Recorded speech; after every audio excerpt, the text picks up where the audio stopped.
I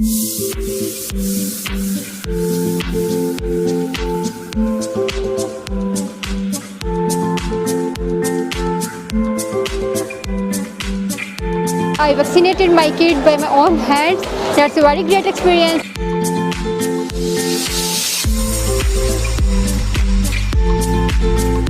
मुझे बहुत अच्छा लगा अपने मतलब बच्चे को वैक्सीनेट करके, और ऐसा फील हुआ कि मैंने अपने बच्चे को जो है वो महफूज कर लिया है। ये मेरी पोती है, तो ये बहुत अच्छी मोमेंट है। लोगों को चाहिए अवेयरनेस इसके बारे में, वो अपने बच्चों को महफूज करें पोलियो से।